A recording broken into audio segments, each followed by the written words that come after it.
Rhode Island. President, thank you very much. As I come to the floor, I reflect on how I've never understood what it is in the Republican mind that is so fixated on taking health care away from people. It really doesn't make sense. It may be some recessive political gene that goes back to when Republicans opposed Medicare, attacked it as socialized medicine, tried to make sure it never happened. But it really doesn't make sense. But it's active still. And Americans are looking at 3 waves of attack on their health care. The first wave is pulling their Affordable Care credits.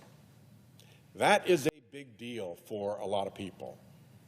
24 million Americans are going to be affected, are going to see their costs for health care likely double. In Rhode Island, my small state, tens of thousands of people are going to be similarly affected. Huge increases in their monthly costs for the same health care. And because so many of them aren't going to be able to afford that increase, we estimate that 13,000 Rhode Islanders will lose their coverage and have to go to emergency rooms and wait in line and drive up the ultimate cost of care by not getting treatment when it's needed. But it's not just the Affordable Care credits that are imperiled here. Right behind that is a $500 billion cut to Medicare. Medicare. Some of us remember when President Biden gave his State of the Union, and he had a bit of an exchange with the Republicans in the House about Medicare. He said, you know, Republicans always are trying to cut Medicare. And they all jumped up out of their chairs, yelling and screaming, and said, no, no, no, we'll never cut Medicare. We're not for that. You can't say we're for that. What did they do in the Beautiful for Billionaires bill? Cut Medicare. They did it a tricky way because they don't want to own that they are Medicare cutters. You saw that behavior during Biden's State of the Union. They do not want to own cutting Medicare. They know people like and respect Medicare and rely on Medicare. But the Beautiful for Billionaires bill, by virtue of adding over $4 trillion to our national debt, triggered another law, the sequestration law, that automatically imposes cuts on Medicare starting next year. Next year. And it's a $500 billion in Medicare cuts. So that's backed up behind the Affordable Care credits being pulled away. And then behind that comes the $1 trillion cut to Medicaid that was right on the face of the Beautiful for Billionaires bill. So you add those 3 things up. You pull the Affordable Care credits from the families that rely on it. You whack Medicare by $500 billion. You whack Medicaid by $1 trillion. You have delivered a devastating blow to the American people.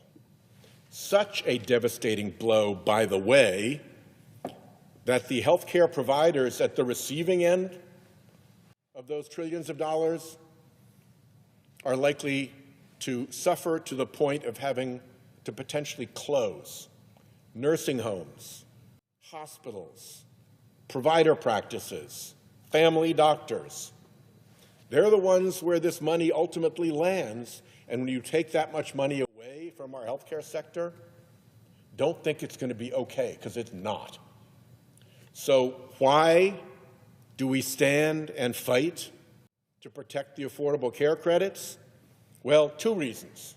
One, because it is the first wave of this new Republican assault on Americans' health care. Affordable Care credits, then Medicare, then Medicaid.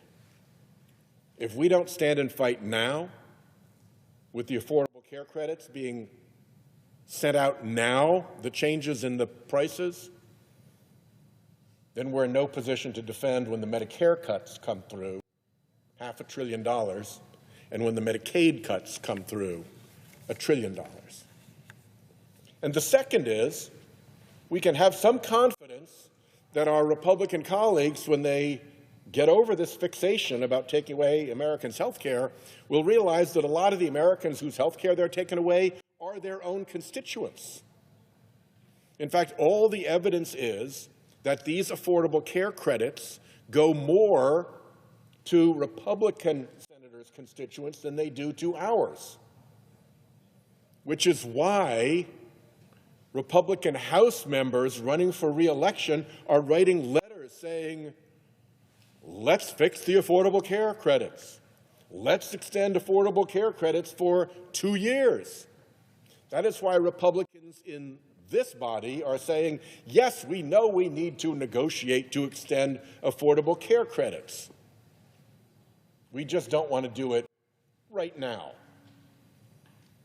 So we can have some confidence in this fight that Republicans' constituents are going to let them know how unwelcome pulling the Affordable Care Credits is.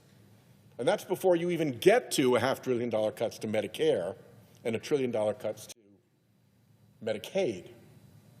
So this matters, and it matters to a lot of people.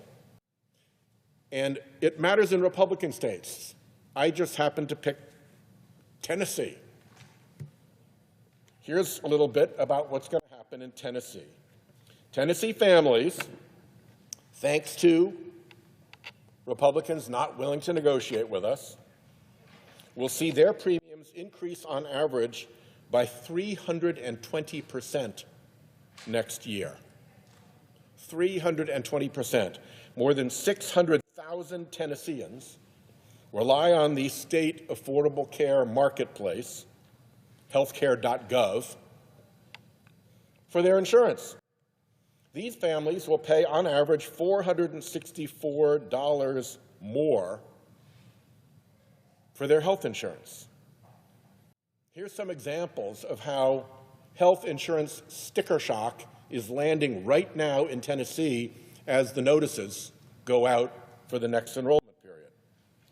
A 45-year-old in Tennessee making $62,000, driving their own truck, working their small farm, operating their small business, will see their average annual premium costs rise by $1,726.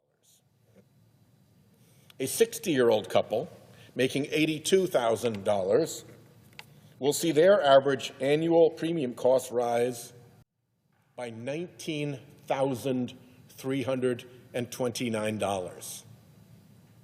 A quarter of their $82,000 income gone like that because Republicans won't sit down and negotiate like grown-ups.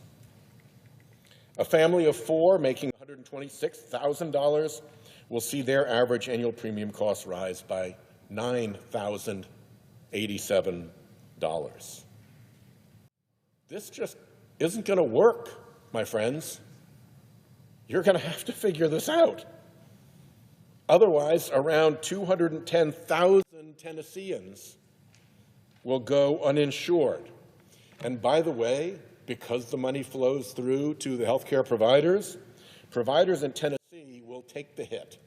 They will lose an additional $1.3 billion in funding that supports healthcare in Tennessee. $1.3 billion, billion with a B. So it's time to fix this. Over and over again, Senate Republicans have said, yes, we're willing to negotiate. We just don't want to do it now. We want to do it later. So all of this pain, the damage the president is throwing on with his snap cuts, the damage Trump is throwing on by adding that he threatens to close American airspace. Believe it or not, this is a president who will close American airspace before he will help Americans get health care coverage. Think about that just for a moment. Let that thought land. Close American airspace rather than give Americans' health care coverage. And the fight, the gravamen of this dispute right now isn't over negotiating. It's over when to negotiate. Really? It's worth causing all this damage over when to negotiate? I would say you could negotiate right now, and we could come to an agreement within a week that would put an end to the continuing resolution, and we could go forward. There's one problem. I think President Trump doesn't want the shutdown to end.